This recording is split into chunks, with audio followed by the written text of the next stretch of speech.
bersyukur kepada Allah dengan mengucapkan Alhamdulillahi Rabbil Alamin. Berselawat kepada Rasulullah dengan mengucapkan Allahumma salli ala Sayyidina Muhammad wa ala ali Sayyidina Muhammad. Allahumma salli wa sallim wa barik alaih. Yang sama-sama kita hormati Bapak Ketua beserta seluruh pengurus Masjid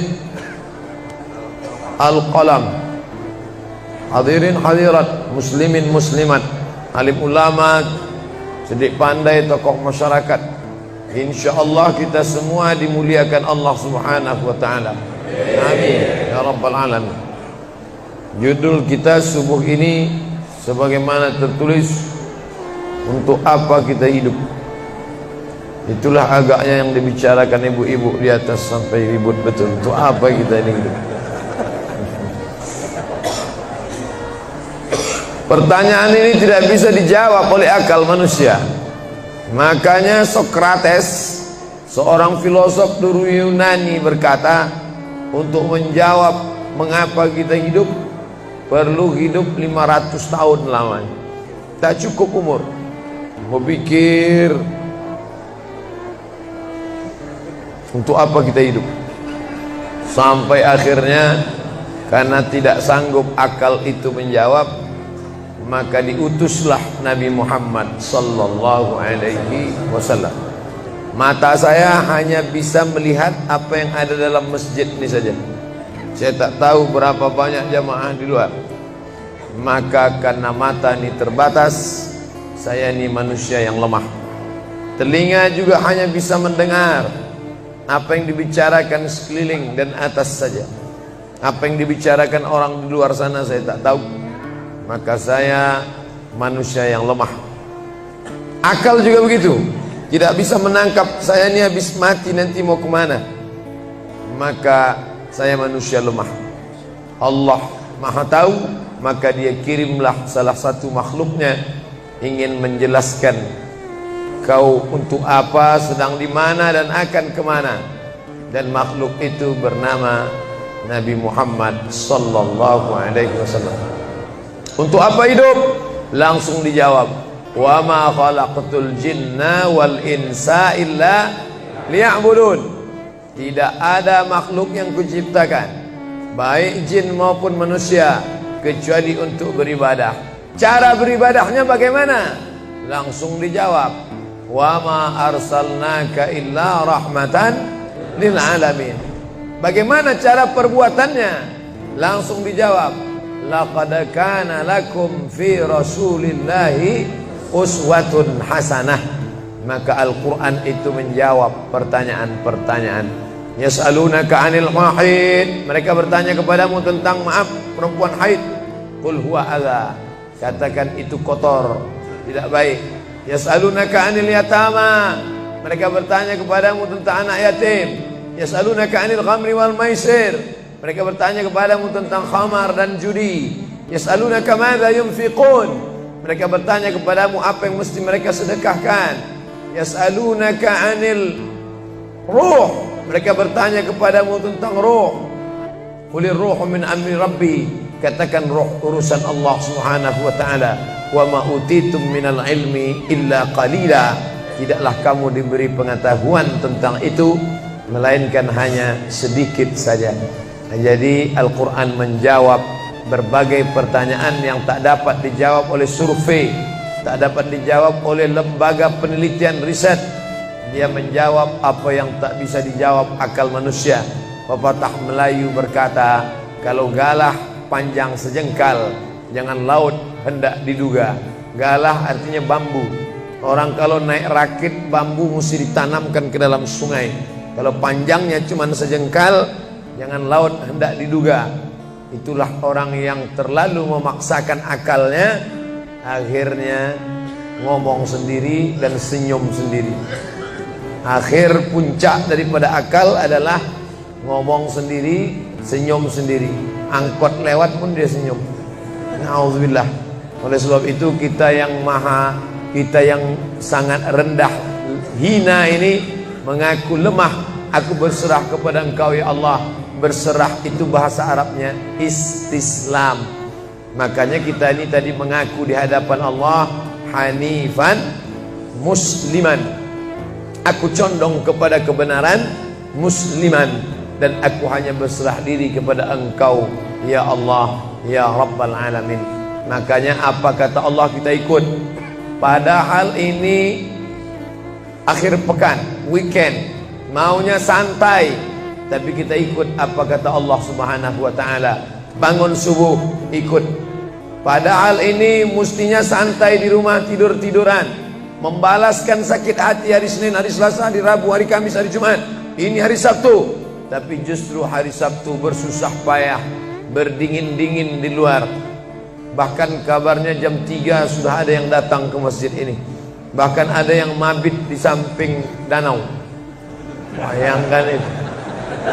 Orang mabit di Musdalifah, yang mabit di samping danau. Oleh sebab itu maka ini apa yang membuat makhluk ini bisa begini? Itu semua adalah orang-orang yang mengerti untuk apa kita hidup. Karena hidup adalah untuk beribadah. Bangun tadi dari tidur langsung beribadah. Buka mata, ibadah pertama adalah zikir. Alhamdulillahillazi ahyana ba'dama amatana wa ilaihin nusyur. Masuk kamar mandi, tempat najis, kotor, bau, kotoran, tempat setan, tapi tetap menjadi ibadah. Dalam WC-nya pun ibadah. Dia masuk lagi ke kiri, dia katakan Allahumma inni a'udzubika minal khubusi wal khaba'is. Keluar dari kamar mandi itu ibadah juga. Dia langkah kaki kanan, dia katakan ghufranaka, ghufranaka, maafkan aku ya Allah. Mengapa dia minta maaf keluar dari WC?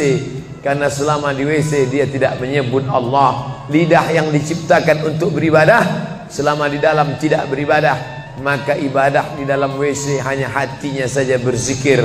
Tak boleh menyambut seruan azan.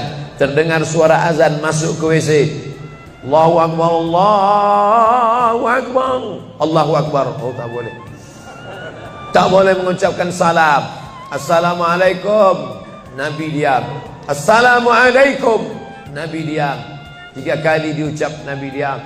Selesai keluar dari toilet, WC, barulah Nabi menjawab Waalaikumsalam warahmatullah. Karena tidak boleh menyebut nama Allah, maka minta ampun keluar dari WC.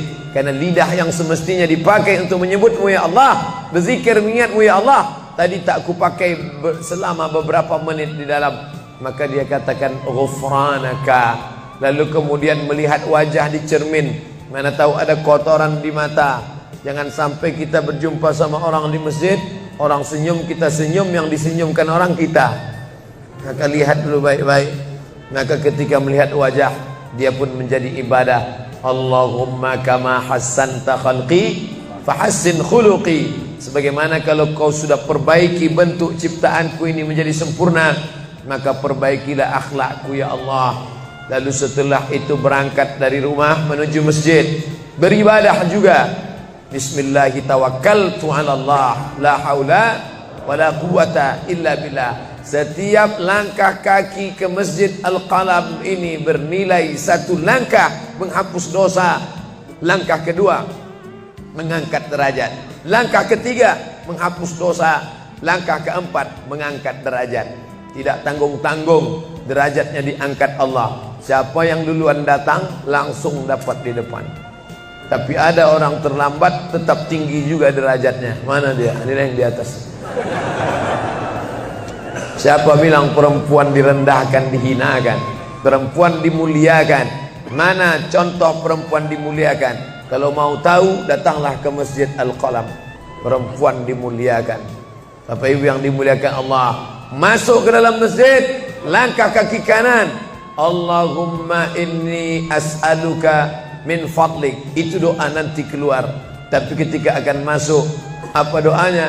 Allahumma ya Allah, iftahli, bukakan untukku abwaba rahmatik, pintu rahmatmu, bernilai ibadah. Duduk berzikir, jangan ngobrol, jangan cerita. Foto Pak Ustaz, sikit-sikit boleh. Lalu kemudian selama itu tertulis tadi di atas, Itulah hebatnya masuk ke Masjid Al-Qalam, tidak hanya mendengar ceramah, dapat pengajian. Ketika saya masuk tadi, dengar suara azan, ada tulisan hadis riwayat Al-Bukhari.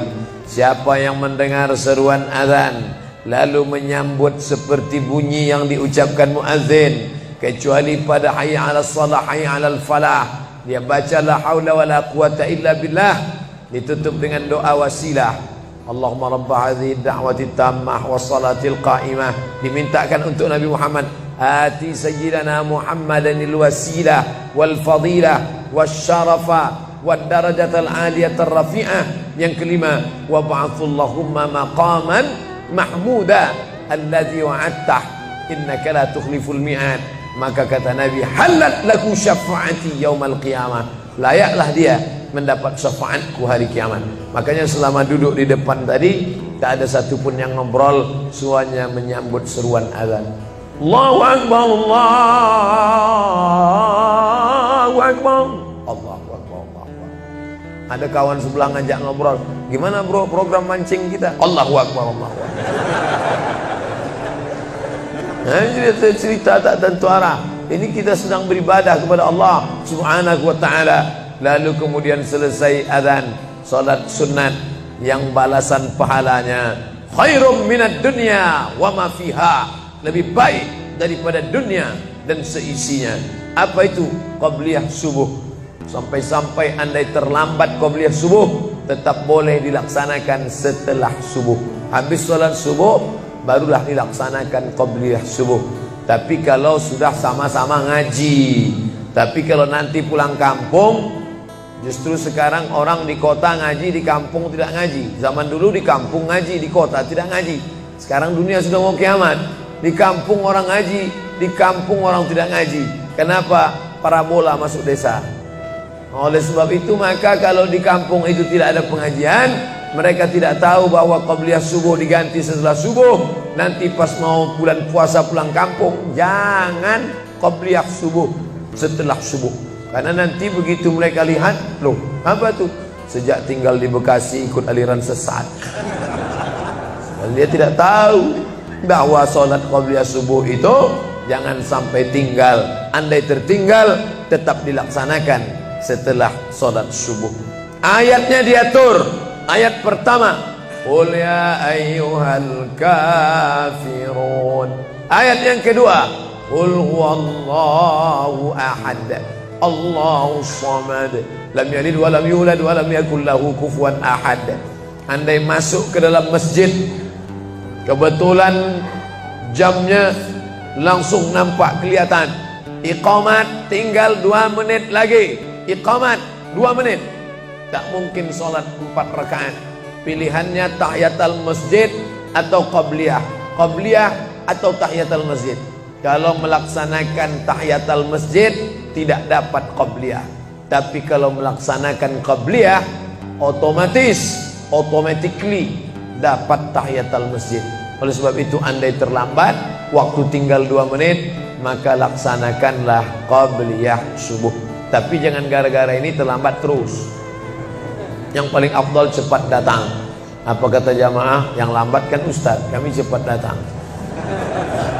Bapak-ibu yang dimuliakan Allah Subhanahu wa ta'ala, selesai itu salat subuh. Kalau qabliyahnya lebih baik daripada dunia dan seisinya, apalagi salat subuhnya.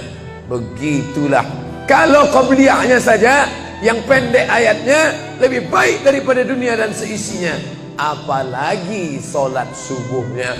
Lalu pahala salat subuh itu apa? Tak ada yang tahu.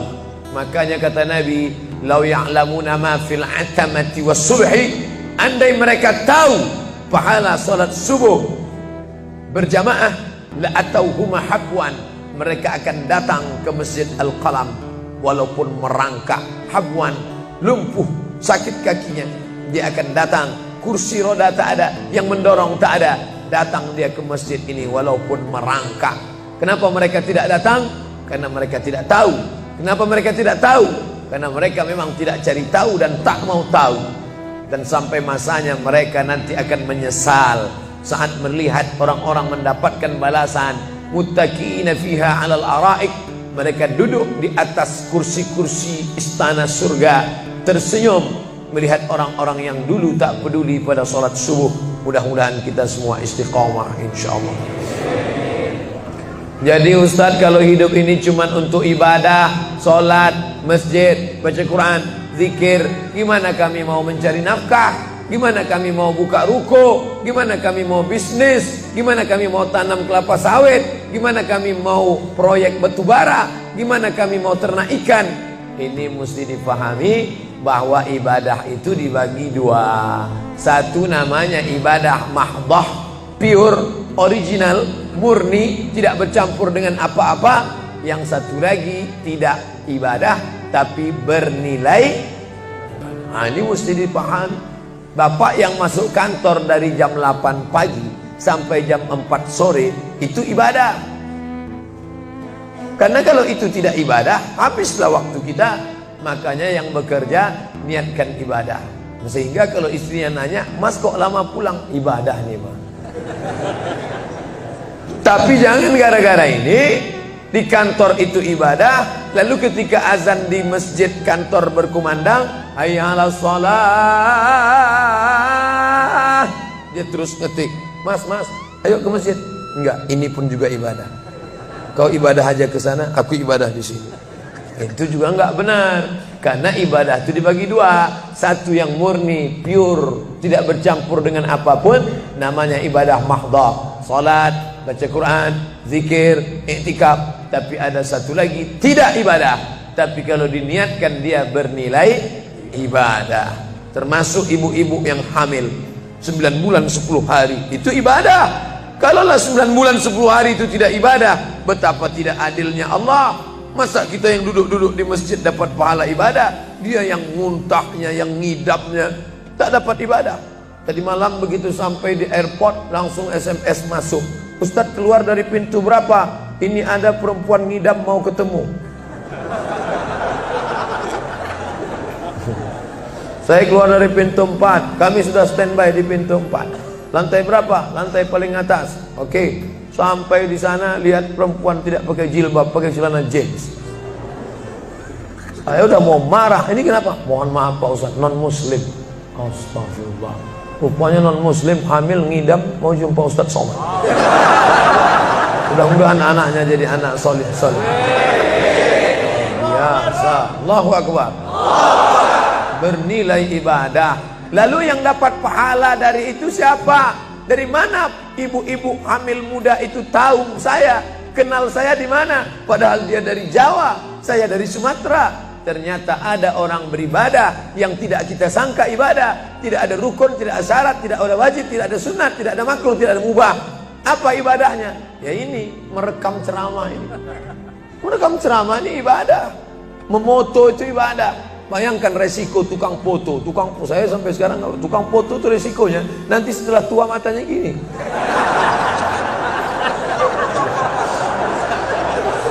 Tapi kalau mereka niatkan ikhlas untuk ibadah, maka insya Allah sehat walafiat. Ini sampai sekarang yang banyak moto-moto ustaz itu mana ada matanya tetap aja sehat. Kenapa? Karena diniatkannya untuk ibadah. Hidup ini kalau berniat ibadah tidak ada capeknya, tidak ada lelahnya. Kenapa? Karena mengharapkan balasan dari Allah. Ilahi anta maksudi wa ridhaka matlubi. Yang kumaksud hanya Engkau ya Allah, dan ridhamu lah yang kucari. Suatu ketika saya sampai di sebuah kabupaten kota, saya tanya ke Pak Bupati, Pak, ya, kenapa Bapak buat pengajian untuk PNS hari Kamis pagi? Pagi Kamis buat pengajian tabligh akbar. Apa manfaatnya menurut Bapak sebagai pimpinan daerah? Ternyata Ustadz Somad, kami sudah coba formula macam-macam untuk PNS ini. Pertama kami undang motivator dari Jakarta. Akhirnya di gedung hotel dengan biaya mahal. Lalu kemudian dengan infocus, suara menggelegar. Semangat, semangat, semangat. Keluar dari situ lesu. Motivatornya pulang, pegawai letoy. Akhirnya kami buat undang tentara dengan bapak polisi, baris berbaris, siap, siap. Pak polisi pulang, gak siap lagi. Ternyata yang disentuh paling mantap bukan fisiknya, bukan matanya, bukan pakai infocus, bukan pakai suara menggelegar, tapi yang disentuh adalah hati. Dan satu yang bisa menyentuh hati itu adalah agama. Itulah makanya ibu bapak coba nanti kalau mau buat praktek, buat satu kotak, buat satu lagi kotak, ada 2 kotak. Kotak ini buat voucher namanya sumbangan. Kotak ini buat juga voucher tulisannya sodakoh. Lihat mana yang paling banyak diambil umat Islam, sumbangan apa sodakoh? Sodakoh, padahal nilainya sama. Sumbangan 100.000, sodakoh 100.000. Bapak ibu silakan ambil untuk anak yatim fakir miskin kita. Pasti voucher yang paling banyak diambil adalah sodakoh. Kenapa? Karena mereka menganggap sumbangan tak ada pahalanya, karena bukan bahasa Arab. Apa dia? Sumbangan. Enggak ada dalam Quran. Ya ayyuhallazina amanu, sumbangan. Yang ada adalah sedekah. Innamas shadaqatu lil fuqara wal masakin wal 'amilina 'alaiha wal mu'allafati qulubuhum wa fir riqab wal gharimin wa fi sabilillah wa ibnis sabil. Itulah mengapa yang disentuh itu bukan nalar otaknya, tapi yang disentuh itu adalah hatinya. Ala fil jasadi mudghah. Ketahuilah dalam jasad itu ada segumpal. Idza salahat salahal jasadu kulluh. Kalau yang segumpal itu baik, maka yang lain ikut menjadi baik. Wa idza fasadat fasadal jasadu kulluh. Kalau yang segumpal itu rusak, jahat, kotor, hitam, gelap, maka yang lain ikut menjadi rusak. Ala wahyal qalb, hati. Jagalah hati. Itu yang selalu dipesankan Ustadz kita Agim, jagalah hati dan kau terserah. Bapak Ibu yang dimuliakan Allah, salah satu yang merusak manusia sekuler, membagi 2. Di masjid ibadah, di kantor tidak ibadah, fatal. Di masjid dianggap ibadah. Jangan heran kalau ada orang di masjid khusyuk,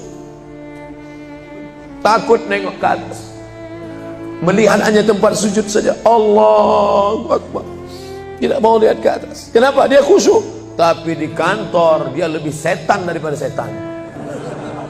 Kenapa? Berasal dari pemahaman yang salah. Karena dia sudah bagi 2. Di masjid ibadah, di kantor tidak ibadah. Bahkan yang lebih fatal, yang kotor-kotor di kantor bisa dibersihkan di masjid. Kotor. Akhirnya untuk membersihkannya pergi dia ke masjid. Laundry yang paling besar Masjidil Haram. Sampai di sana nangis di pintu Ka'bah. Ya Allah, dah selesai bersih. Enak aja. Bukan begitu ajaran Islam. Labbaik Allahumma labbaik, labbaik Allahumma labbaik. Apa kata malaikat? La labbaik wala sa'daik. Kau tidak dapat panggilan, kau tak dapat kebahagiaan, kau tak dapat haji mabrur, kau tak dapat surga. Zaduka haram, karena kau berangkat dengan uang haram. Oleh sebab itu pemahaman Islam mesti utuh. Semua adalah ibadah. Kalaulah gerak tidak ibadah, betapa menyakitkannya bapak-bapak polisi di jalan raya kena panas terik, padahal dia tidak ada penutup kepala di atas, berkeringat berpeluh. Mereka tetap merasakan itu sebagai ibadah. Tentara yang membela negara, angkatan laut di perbatasan sana, datang kapal-kapal perompak dari Thailand ingin mengambil ikan kita, tenggelamkan. Itu kalau tidak nilai ibadah, dia takut. Jangan-jangan sebelum kita tenggelamkan, kita duluan ditembaknya tenggelam. Maka itu mesti ada nilai ibadah di dalamnya. Itulah yang membangkitkan semangat jihad. Jamaah bertanya, Ustadz kemarin dari Jambi, terus kemudian terbang ke Miri, besok baru pulang ke Pekanbaru. Apa Ustadz? Saya lihat Ustadz dari tadi mengantuk saja. Iyalah, sampai tadi malam ke hotel jam 12, baru tidur jam 1 karena ada yang mau ditulis. Jam 3.30 sudah bangun ceramah. Tapi begitu berjumpa dengan jamaah orang ramai, bangkit semangat. Habis ceramah ini tanya jawab, semangat lagi. Habis itu baru lesu. Dan tidurnya itu pun ibadah. Bayangkan tidurnya itu ibadah. Itulah mengapa banyak orang pengajian sambil oh, ustadz menyindir ya? Tidak. Saya termasuk ustadz yang tidak pandai menyindir. Saya termasuk ustadz kalau dipesan request untuk menyindir, saya tidak pandai. Kenapa? Karena saya pernah menyindir orang. Ustadz, tolong ustadz sindirkan. Ini ada jamaah yang sudah sedekah tapi mengambil uangnya kembali. Siapa yang bersedekah mengambil uangnya kembali? Kal kalbil ladzi ya'udu ila qaihi, sama seperti anjing yang menjilat muntahnya kembali. Selesai pengajian, mohon maaf Pak Ustaz, yang disindir nggak datang. Oleh sebab itu tak ada gunanya sindir menyindir. Kalau mau to the point, mana orangnya face to face, langsung saja tembak 12 pas, gol. Bapak Ibu yang dimuliakan Allah, maka mesti dipahami dengan benar. Di Masjidil Haram ibadah, di rumah pun kau ibadah. Istri yang dari mulai pagi memasakkan suami, dibantu oleh pembantu membuatkan minuman, membesarkan anak, menyusukan anak 2 tahun lamanya, melahirkan, meregang nyawa ibu melahirkan anak, ibadah. Makanya kalau dia meninggal dunia saat melahirkan, matinya mati syahid. Saking senangnya suaminya mendapatkan seorang istri yang syahid, tak menangis dia. Begitu tegarnya bapak, tidak meneteskan air mata. Tidak Pak Ustaz, aku melepas seorang syahid, 3 syahid lagi siap menanti. Peace, damai. Biasanya ibu-ibu kalau bawa cerita ini, kalau gini pulang aja lah kita ya. Nah, bercanda. Serius sekali. Nah, tapi yang saya katakan tadi itu semuanya ibadah badan. Melangkah dari rumah, ibadah badan. Membukakan mata, ibadah badan. Mendengar ceramah, ibadah badan. Membaca Quran, ibadah badan. Berzikir, likulli sulama minkum sadaqah. Setiap tulang-tulang sendi ada sedekahnya. Subhanallah, subhanallah, subhanallah, subhanallah, subhanallah, subhanallah. Itu ibadah badan. Tapi ada bukan ibadah badan. Apa dia? Itulah yang 7 macam. Zakat, wakaf, infak, sedekah, wasiat, hibah, ghanimah. Nah, itu ibadah harta. Mana yang lebih banyak? Ibadah harta apa ibadah badan? Ibadah badan. Kalau ibadah harta tak banyak. Zakat, wakaf, infak, sedekah, wasiat, hibah, ghanimah, rampasan perang. Tapi kalau ibadah badan, setiap gerak adalah ibadah. Makanya kita mesti bergerak. Likulli harakah barakah. Setiap ada gerak pasti ada berkah. Makanya tak boleh tidak bergerak. Air sumur kalau tidak ditimba, air itu akan busuk, butek, warnanya pun tidak ada seperti minyak di atas. Mata air mesti terus berganti. Darah harus tetap mengalir, jantung harus tetap berdetak.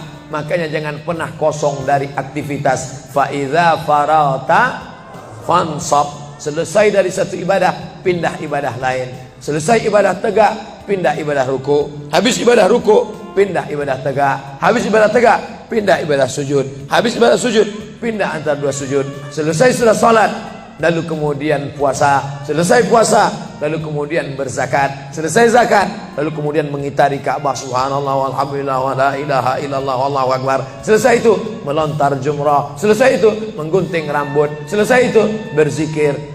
Tidak pernah kosong. Sampai kapan? Sampai malaikat maut mencabut nyawa dan ucapan terakhir yang keluar dari mulut adalah la ilaha illallah. Itulah jawaban tentang pertanyaan untuk apa kita hidup di dunia. Nanti kalau ada anak, ibu, bapak, tetangga, kawan, sahabat, andai tolan bertanya, untuk apa kita ini hidup? Tak usah jawab, putarkan aja videonya. Itulah enaknya zaman sekarang. Kalau dulu mesti diingat.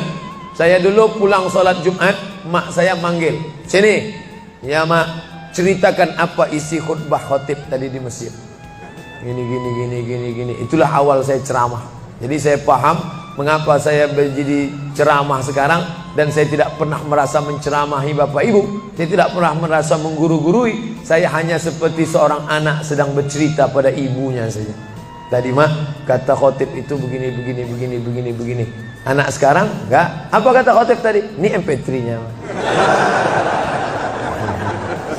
Bapak Ibu yang dimuliakan Allah Subhanahu wa taala, ibu yang mendidik anak-anak ibu, ibadahnya luar biasa. Itulah mengapa ibu lebih tinggi derajatnya daripada laki-laki.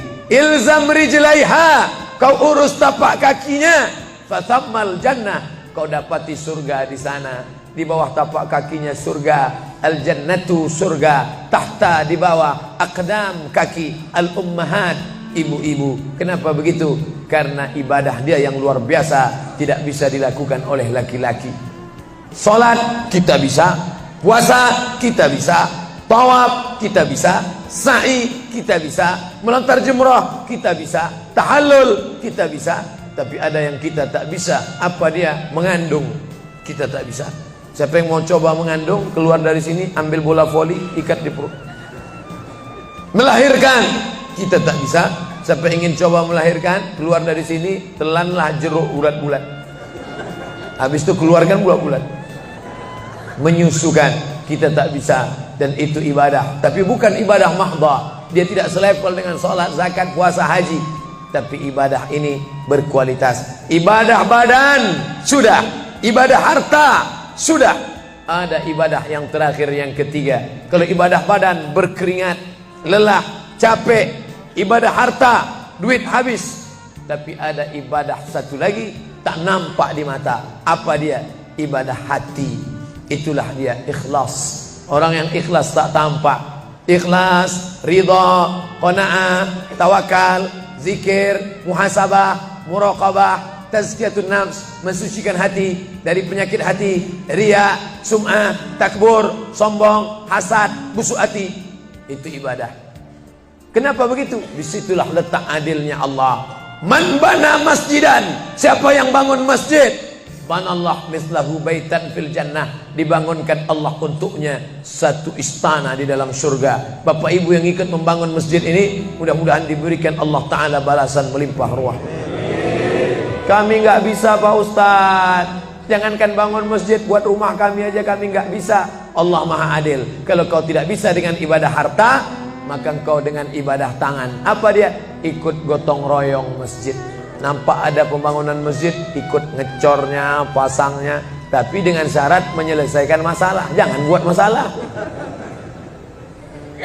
Man shalla isnatai asyarata raka'ah, siapa yang salat 12 rakaat fil yaumi wal lailah, sehari semalam, bunyalahu bihinna baitun fil jannah, dibangunkan untuknya satu istana di dalam surga. Sama macam orang yang bangun masjid, salat 12 rakaat. Kamu bisa bangun masjid? Bisa. Bagus. Kamu? Saya nggak bisa. Amal saya apa? Tenang, ada amal. Allah Maha Adil. Salat 12 rakaat. 2 rakaat sebelum subuh, 4 rakaat sebelum zuhur, 2 rakaat setelah zuhur, 2 rakaat setelah maghrib, 2 rakaat setelah isya. 12 rakaat. Saya nggak bisa Pak Ustaz, sedang terbaring di rumah sakit, kaki sakit, kepala sakit, hati sakit, jantung sakit. Stop, jangan lanjutkan. Aku tak sampai hati mendengar penderitaan. Jadi amal saya apa Pak Ustaz? Ada satu amalmu. Apa dia? Ridha, menerima takdir Allah Subhanahu wa ta'ala. Sakit Pak? Tidak. Kenapa? Sakitku hilangkan hatiku ridha. Man lam yasbir bibalai, siapa yang tak sabar dengan bala ujianku, walam yarda bi qada'i, yang tak ridha dengan takdirku, falyatlub rabban siwaya, carilah Tuhan selain aku. Kau sabar, kau ridha menerima itu. Apa balasannya? Lebih hebat daripada balasan orang yang bangun masjid, lebih besar daripada balasan 12 rakaat salat. Innama yuwaffas sabiruna ajrahum bighairi hisab. Orang yang sabar itu balasannya bighairi hisab, tak dapat dihitung, tak dapat dikira, unlimited. Begitulah Allah Maha Adil. Untuk apa kita hidup? Hidup untuk beribadah. Ibadah apa yang kita lakukan? Ibadah badan, ibadah harta, ibadah hati. Yang sudah melaksanakan tiga-tiganya, alhamdulillah. Yang baru melaksanakan satu, tambah. Yang satu pun belum, innalillah. Masjid ini besar. Kadang kita bangga masjid besar, rupanya APBN, anggaran pendapatan belanja negara. Bangga kita masjid megah, rupanya APBD, anggaran pendapatan belanja daerah. patutlah masjidnya di tengah hutan, karena di situ tanah yang murah. Akhirnya pemukiman masyarakat jauh, masjid di tengah jalan, masjid di tengah perjalanan luar kota, jauh dari pemukiman masyarakat. Masuk kita ke dalam, tai kambing yang ada di dalam. Tapi masjid ini megah, mewah, 2 lantai, lengkap dengan kubah yang besar. Ini swadaya masyarakat. Saya tahu ini dari mana? Jamaahnya cerita. Kalau tidak, mana saya tahu. Ini masjid ini asli swadaya Pak Ustaz. Lama membangunnya Pak? Enggak lama, sebentar saja. Sebentar saja, sekejap langsung terkumpul 7,6 miliar uang. 7,6 M. Itu kalau dibelikan cendol berenang gitu. Bayangkan itu. Bisa terkumpul masyarakat. Padahal ibadah yang paling berat, ibadah harta inilah. Banyak orang kalau diajak iktikaf, banyak. Ayo kita iktikaf, ramai. Ayo kita zikir ke Az-Zikra, ramai. Jangan lupa besok zikir ke Az-Zikra, hari Ahad pertama, sekaligus acara live Damai Indonesiaku TV One bersama Ustadz Abdul Somad LCM. Tapi ada ibadah yang berat. Apa dia? Ibadah harta. Banyak orang ketika diajak muhasabah zikir malam, ya Allah, banyak dosa kami ya Allah, tapi dia susah menangis, meneteskan air mata. Tapi begitu lewat kota infak, memang menangis. Tak sampai hati melihat Bung Karno keluar dari dompet. Lewat kotak sodako infak, lama membuka dompet mencari Patimura. Nauzubillah.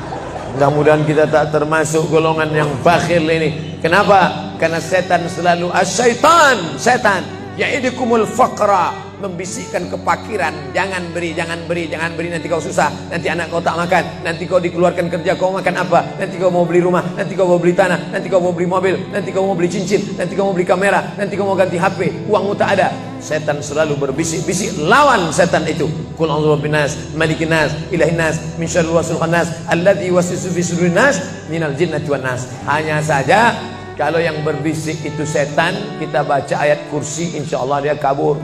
Ini yang berbisik ini kawan kita. Kita bacakan ayat kursi, hafal pula dia dari kita lagi. Tapi tak apa-apa, tetap aja bacakan. Allahu la ilaha illa huwal hayyul qayyum, la ta'khudhuhu sinatun wa la naum. Hembuskan ke wajahnya. Bapak Ibu yang dimuliakan Allah, setelah ibadah 3 ini kita lakukan, ibadah badan sudah, sholat subuh sampai melimpah ruah ke belakang. Saya dengar suara hati tadi, lapor, tenda sudah penuh, sudah melimpah ke jalan. Masya Allah. Ibadah harta sudah 7,6 M.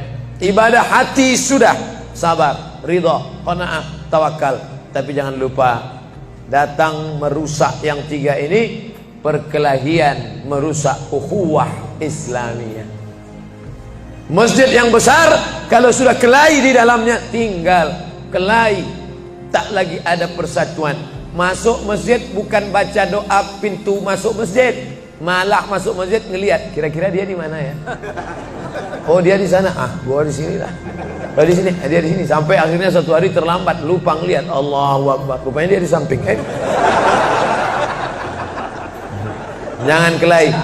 Wa'tasimu bihablillah, berpegang teguhlah dengan tali Allah. Tali Allah itu apa? Al-Quran dan Sunnah. Apalagi ulama, nggak ngerti Quran, nggak ngerti Sunnah, tanya ulama. Al-ulama warasatul anbiya.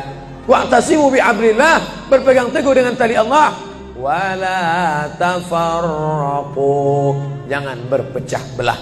Coba lihat bunyi ayatnya. Andai ayat itu sampai bihablillah titik sudah cukup. Berpegang teguhlah dengan cara tali Allah, cukup. Mengapa ujungnya tetap ditutup? Wala tafarraqu, jangan berpecah belah. Karena banyak orang yang sudah baca Quran, sudah sholat, sudah puasa sunat, tapi hatinya pecah bercabang. Galah patah boleh disambung, kaca retak boleh direkat, hati rusak kemana obat akan dicari. Oleh sebab itu kalau ada fitnah-fitnah, tabayun, klarifikasi. Jangan suudzon. Ijtanibu katsiran minaz-zan. Kepengurusan masyarakat, jamaah, sayang kebersamaan rusak. Gara-gara apa?